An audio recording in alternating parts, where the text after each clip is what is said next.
The verb to lobby goes back to at least the late 18th century and may have its roots as far back as the early 17th century. Whatever the origin, lobbyists have been around for a long, long time. In the U.S., lobbyists are protected by the part of the First Amendment that prohibits government from abridging the right of the people to petition the government for a redress of grievances. In other words, we get to complain, cajole, and curry favor with government, and they can't stop us, all thanks to the First Amendment. But just because you and I can contact our representatives, does that mean that a person or a corporate entity can hire other people to lobby on their behalf? In 1874, the Supreme Court ruled in Trist v. Child that there were limits.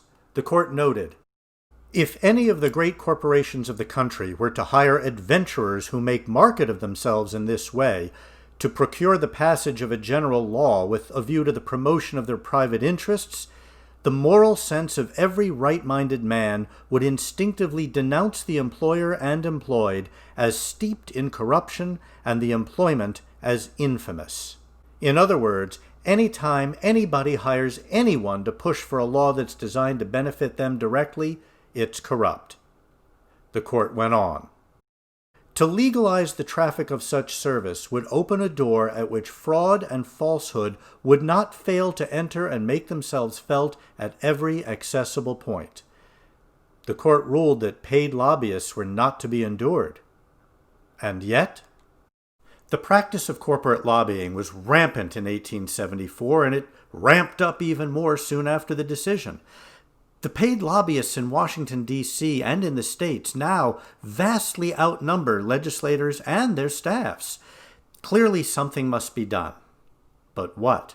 The question of what lobbying reform should look like is the topic for this episode of Progressive Solutions.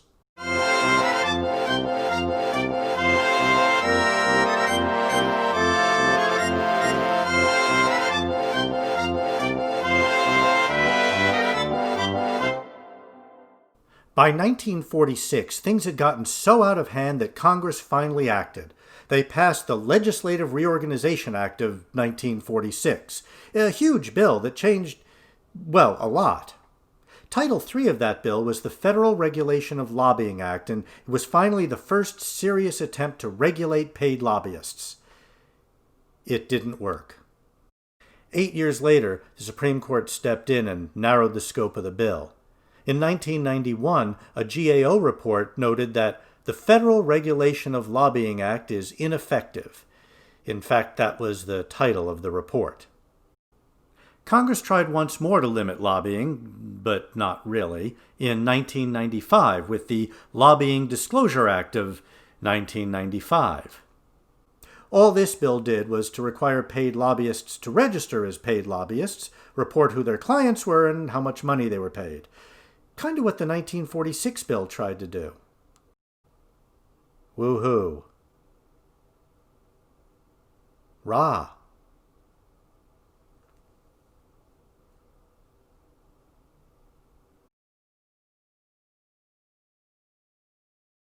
Of course, the simplest solution would just be to prohibit anyone from getting paid to lobby on behalf of anyone else. This would also follow in the footsteps of that 1874 Supreme Court decision. On the other hand, more recent decisions would probably be used to strike down any such law, so we'll probably have to wait for a better Supreme Court, and in the meantime, tackle this issue piecemeal. Some states and cities have limited direct donations from lobbyists to candidates, as if that made a lot of difference, because lobbyists do most of their fundraising by getting donations from their clients, or their clients' friends, and their friends' clients. Well, you get the idea. The problem with prohibiting lobbyists and firms that employ lobbyists from soliciting donations isn't constitutional, so far, as courts have ruled that because lobbyists and their companies seek to influence legislation directly, any campaign activities could have a corruptive effect and therefore may be limited by law. No, the problem is enforcement. Laws have to be written they have to be written and passed, but first, they have to be written to be both specific and comprehensive at the same time. This means creating a long list of activities that are limited or banned. It also means that once such a law is passed, reformers need to keep a watchful eye out for any loopholes that lobbyists might exploit and close them quickly. Another major area of reform is closing the revolving door whereby elected officials and staff members leave their jobs only to be hired by lobbying firms to lobby the very people they used to work with and for. There is an excellent report on this topic written last year by the good government group Public Citizen that I'll link to below. It makes for great reading, and I'm going to hit the high points here. The first thing they talk about is a cooling off period, the time after leaving office when a former elected official or staffer isn't allowed to lobby. As they note, cooling off periods vary widely from state to state. At the federal level, it's either 1 or 2 years, and it's only for federal elected officials and senior staff. As Public Citizen noted, 1 year is clearly too short.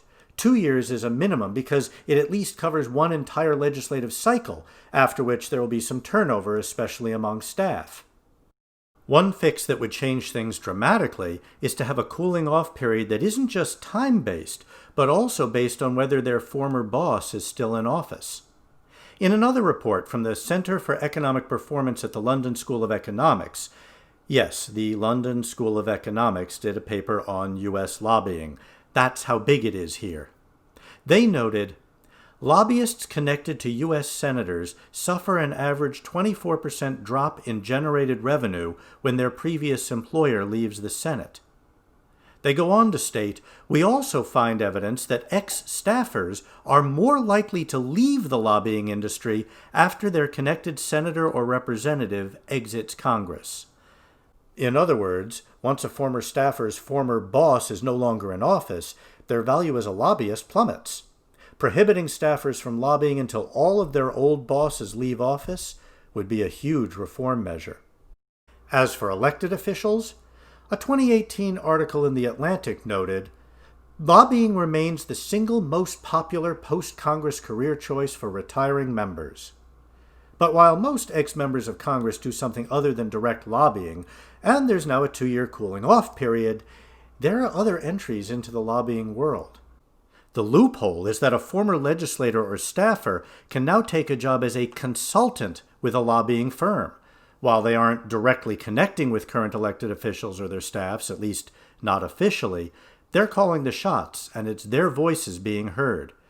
As Public Citizen put it, former public officials may immediately upon leaving government join a lobbying firm, design a lobbying campaign on behalf of paying clients, organize and direct the lobbying team, but simply avoid picking up the telephone and making the lobbying contact.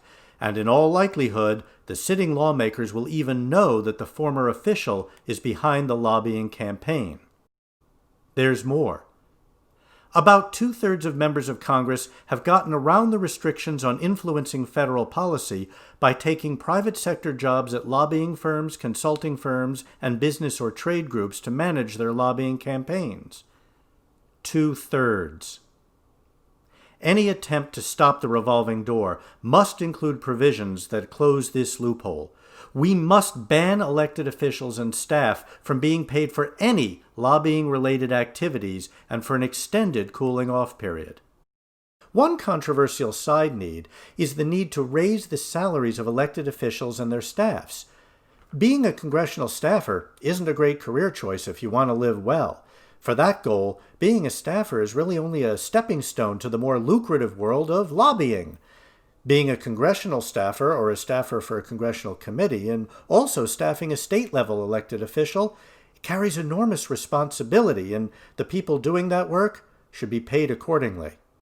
It would also help to relieve pressure on the revolving door by keeping staffers on longer so they can use their expertise where it's most needed, resulting in a higher quality of staffers. And it would give staffers more ability to stand up to lobbyists because they aren't looking for that lucrative lobbying job. Another problem with the revolving door is that it isn't a one-way entry.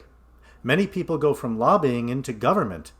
The Atlantic noted, when Barack Obama became president in 2009, he signed an executive order banning lobbyists who joined his administration from working on issues on which they lobbied and prohibiting ex-officials from lobbying the White House after they left, although he quickly made exceptions.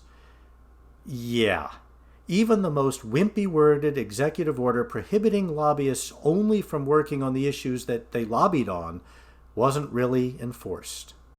And today, the Trump administration has so many former lobbyists running departments and agencies that it's impossible to count, or to count the cost.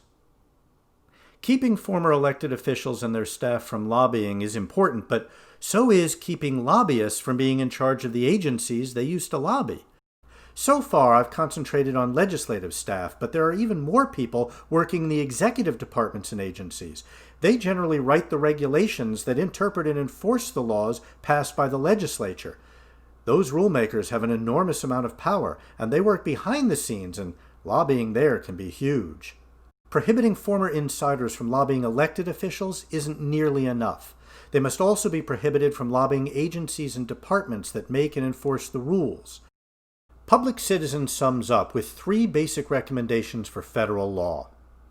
Extending all cooling-off periods to a minimum of 2 years, at least a full congressional cycle, and preferably even longer, so as to allow the inside connections to sitting government officials and staff to fade.